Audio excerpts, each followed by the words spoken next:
This is the all-new Smart #5 and today we're in Portugal to take this big old boy for a drive, shall we? So today I'm going to have to put my sunglasses on. I've got blue eyes, I'm not designed for the sun. So this car, we're only driving it today for about 2 hours. So if you want a full detailed look around, there is a link up there so you can go back and watch Nikki's video. But this is the Brabus version that we've got here. So you'll notice some really nice little accents going on around the car. I think it's quite a lovely looking thing. It is also the most expensive version you can buy and the fastest version you can buy. As you can probably tell by the murders we've committed as we were driving here today. R.I.P. Do you remember the original Smart?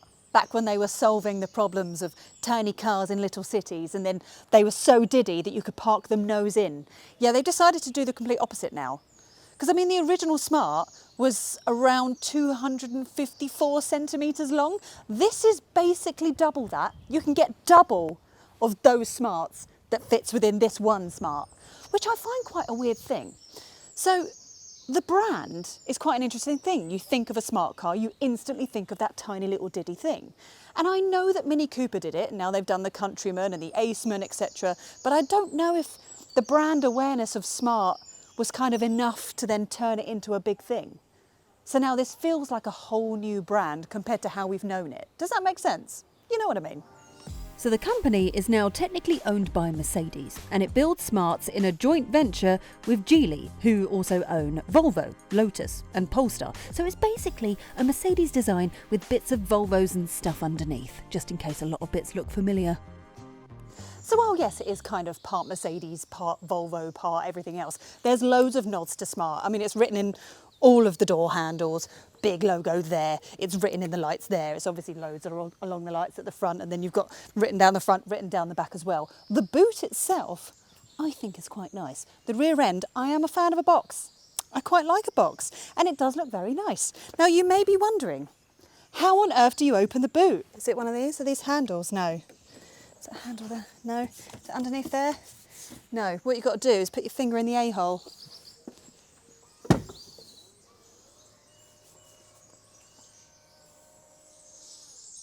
How you open the boot. The boot itself is a very good size. As you can tell, we've got all of our stuff in here. It's 630 litres of space. So it's actually bigger than a Skoda Enyaq. You've also got a 72 litre frunk, so loads of storage space. I mean, in terms of storage, they've got like 32 cubbies going on inside the car itself. You've got a bit of charging there. You can fold down the seats. That gives you over 1,500 litres of space. It's a big old beautiful box, isn't it? Yeah, it's lovely. Right, the interior, again, I haven't got much time with the car, so if you want a full detailed look around, then make sure you go back and watch Nikki's video. But from what I can spot, it's very Mercedes in here. It is, and that's not a bad thing. So this is kind of all taken from the Mercedes side of things. So you've got this full entertainment screen. These are both 13 inches, by the way, huge screens. You've got separate climate controls for your front passenger in this Brabus version. It's very, very nice. But you can like connect your Spotify, which is what Manos has been doing, and then you can go back. You've got loads of apps. You can watch things. And can you play some games? You can totally play a rally game. You can play rally games. Your passengers will be very, very entertained in here. You've also got the little character that comes in smart cars at the moment. So, you know, you've got like the fox, and then you've got the cheetah in the #3, and then in the #5 you've got a lion. His name is Leo. He's a very good boy. You can tap on him and he does like little animated things like stretching and dancing, and he's very cute. Look at him. Oh, he's adorable. I don't really understand his purpose, but it's just nice that he's there. The voice control in here is actually very good. So you can say, hey Smart. What would you like me to find for you now? Open the windows. Okay. Opens the windows. Does your heated seats, does all of that sort of stuff. I did teach him my name earlier, but he doesn't seem to remember it. I was like, just to let you know, my name is Nicola. Can you refer to me as that in the future? He said, yeah, absolutely no problem. And then I said, what's my name? And then he forgot. So it's getting there. Maybe just, you know, the AI side of things will just learn more as you go on and on, won't you? So you've got the 10.3-inch screen here. That has all of your driver information. You can set that as full maps if you want to, but I quite like it just kind of set it is. You've got like a little map in the corner down here that's got all your driver information. And then up here, you won't be able to see it on camera, but there's a 25.5-inch head-up display, which is many inches. That's a lot, and it's quite big. It's very nice, and it is a joy to sit in. I mean, the materials and everything in here feel really nice. You've got 2 charging ports here that are nice and cooled when you're wirelessly charging your phone. Something else that's cooled is down here in the centre console. You can turn that off and on if you want to, but you can keep your drinks nice and cool in there because you can turn that off and on like that. Couple of cup holders, bit of storage down here. That's where Manos is keeping his crisps. But the materials in that are really nice. The speakers. This is one of the best parts of this car. So this Brabus version that we've got here has 20 speakers. It's all like a Sennheiser setup. This centre one here, when you turn the car off, it disappears. It goes down. And then you turn it back on, you turn some music on, and it pops back up. And then you can have a full-blown disco in here. Again, it's another thing to potentially break in the future, but you know, it's quite cool when you sit in and you turn your music on and it goes and it comes up. It's quite nice. These seat belts are all nice and stylish as well. Again, Brabus. So you've got red seat belts that look particularly stylish. I do want to acknowledge the other Mercedes nods, which means that your seat controls are all in here. So your heated seats, etc., are on the doors, and your aerated seats. To open the doors, you've got a button down there rather than just a handle, which I don't want to say I don't have dainty lady hands, but I've really got a kind of like it's not a comfortable button for me. It's a bit faffy to press, if that makes sense. If you've got bigger hands, you might be better off. So on here, when you press the car, that's when you can change where your door mirrors are and all that kind of thing, and move your head-up display, etc. You've also got buttons down here. Now these are normally for your lights, and there's a button down here to open up your boot instead of putting your finger in the a-hole. But you've also got a button here to open the frunk. It's not a flappy like when you open a bonnet. It's a button right there. That's very handy. These 2 big screens here are actually powered by a new AMD V2000 chip, which is stupidly powerful. So it will be able to handle things like video games and movies and that kind of thing. So your passenger will be more than happy. Plus, they've got pure comfort. So the front passenger seat has a leg rest along with heated, ventilated and massaging seats. The lucky things. While all of this is wonderful and really stylish and very cool and very entertaining for your passengers, and yes, Leo the lion is very cute, this for me has been a bit of a pain. So we've driven a little bit and we've arrived here to come and film this bit today, and the sun glares on this, and I think it's probably from the panoramic roof, but it means while I'm driving I can't actually see what's going on this screen. So if you've got the sat nav set up on here, I can't really see it. And you've got buttons down here for like your drive modes, etc. Brabus mode, very nice. I can't see that while I'm driving because the glare from the sun. I mean, maybe in the UK it won't be a problem because we very rarely get the sun.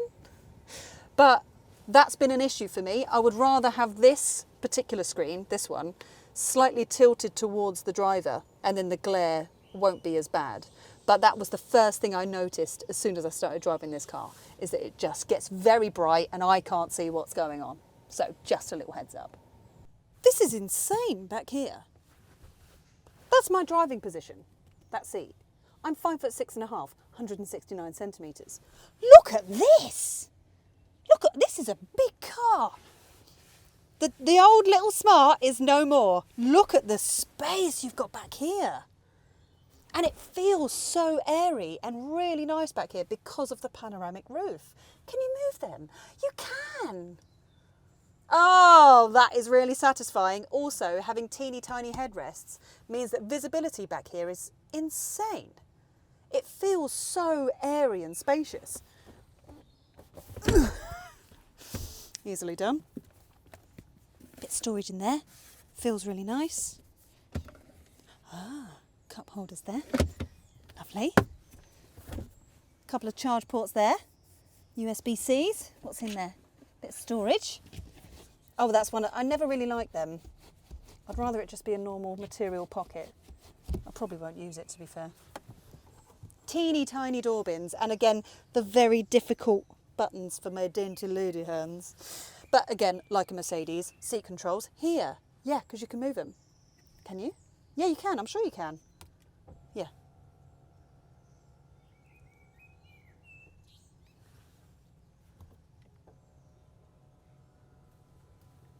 So can you move them forward as well?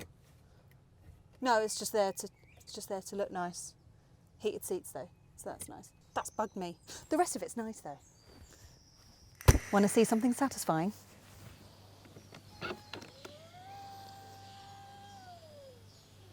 I can picture that breaking in winter. I like it, but I can just picture it breaking. I'd rather just a manual one.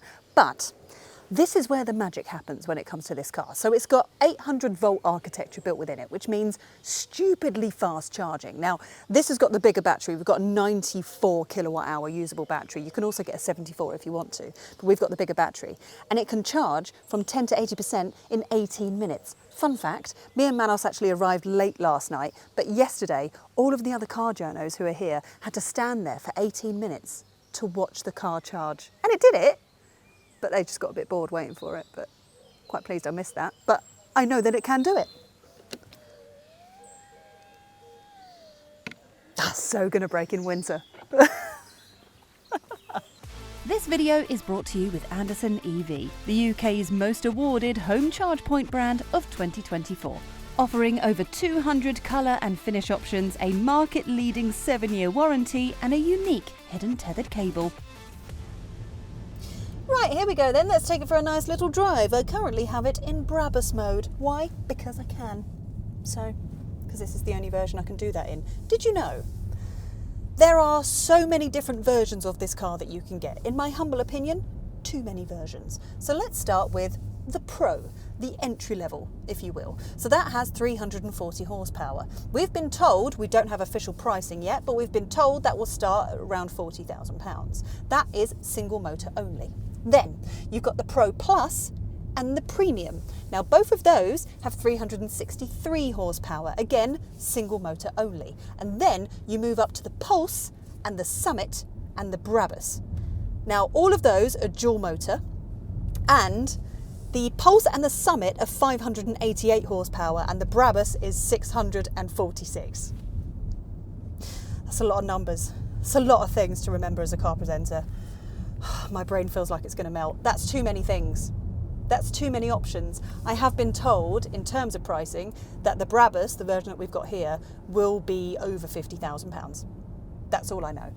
That's all the information I can give you on that. As soon as we get the exact pricing, don't you worry, because it will go up on the electrifying.com website, because we've always got you covered. You're welcome. But this thing is too fast.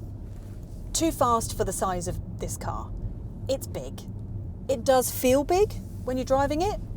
It feels heavy when you're driving it. All in all, it does drive pretty well. I'm going to now put it back in comfort mode. Stunning. Just takes away a little bit of the power, but just makes it a little bit more comfortable. In terms of steering, I quite like it. There's a bit of weight behind the steering. I know Ginny would be a fan. She might like it a little bit heavier. For me, this is just right. I feel completely in control of the car. I feel like I can throw it about a bit and just enjoy these nice mountainous, windy roads while feeling connected to the wheels. It does feel like that. I do quite like it. It is super smooth. It really is. I mean, we were going over some lumps and bumps earlier and it was handling it really well. And we are on some massive tyres. We've got 21-inch tyres on this. And it's coping with everything pretty well. Visibility is wonderful. But again, it's a big boxy car, of course it's going to be. Regen braking, we don't have one pedal driving, but you have to control everything through the screen, unless Leo can do it for me. Hey Smart. What would you like me to find for you now? Can you change the level of the regenerative braking? Okay. Yeah, he can. He's instantly put it up on the menu. Yes. Okay, so now I'm going to put it on high. There we go. It takes a second to think about it, which which is quite interesting. I think I've got so used to cars with either full one-pedal driving, which this doesn't seem to have. I've tried to press every button and it just seems to slow down to a creep. But most cars, as soon as you lift off the accelerator, it just takes a second to kind of go, oh, you want me to brake? Oh, I see. And then it will start slowing down. This will be one of only a handful of electric cars which has genuine off-road driving credentials, with the Pulse line and the Summit Edition having modes including adaptive, sand, snow, mud and rock. There is a whistle. It's hard for you to hear it now because I'm not actually going fast enough. But earlier we were on the motorway and going a little bit faster, and there is a whistle. And I can't figure out where the whistle's coming from. Is it coming from the mirrors? Manos was convinced that it was coming from the rear, maybe the roof rails. But there is definitely a whistle when you're up at high speeds. It's very gentle, but it was enough for me to hear it. For such a chunky boy, this is a big chunky boy. It doesn't roll that much in corners, to be fair. It's taken the corners really well, considering the size of this car. So that's impressive. And I quite like the Brabus style steering wheel. That old sort of Alcantara, nice, grippy steering wheel. Feels a bit more sporty, feels a bit more special. But then you just have to remind yourself you're sat in a smart car. It's quite a weird sensation. It's a nice, sexy Brabus, but it's also a smart car. Range. Now this Brabus version, they're claiming will do 335 miles, which is fine. Considering it's a car this big, not the best. I mean, the Enyaq will actually go further with a much smaller battery, but here is their theory. They're like, look, if we just throw mega charging at a car, then no one's going to get range anxiety because you can just stop and charge really fast and you can charge your car in 18 minutes. So earlier on, bearing in mind we're in Portugal, sun is shining, it's absolutely glorious here today. We were driving it in comfort mode and we've been getting 2.8 miles per kilowatt hour. That's not very good, I don't think. I don't think that's good enough. And it makes me wonder how that's going to behave when it comes to the UK weather. Because we all know what it's like in the UK. Will it be as good? I don't know. Could that be the downside of this car? It drives really well. I like this car. I do. I'm charmed by it. I think it looks great. It drives great. It's smooth. It's quiet. Steering is very lovely. Range isn't great. Charging is wonderful. Screen has too much reflection. But the tech is wonderful. Nobody's perfect. Or should we say, pobody's nerfect. By all means, let me know what you think in the comment section below. I don't know. I need to drive it in the UK to be utterly charmed by it, I think. Subscribe. I'll see you next time. Bye.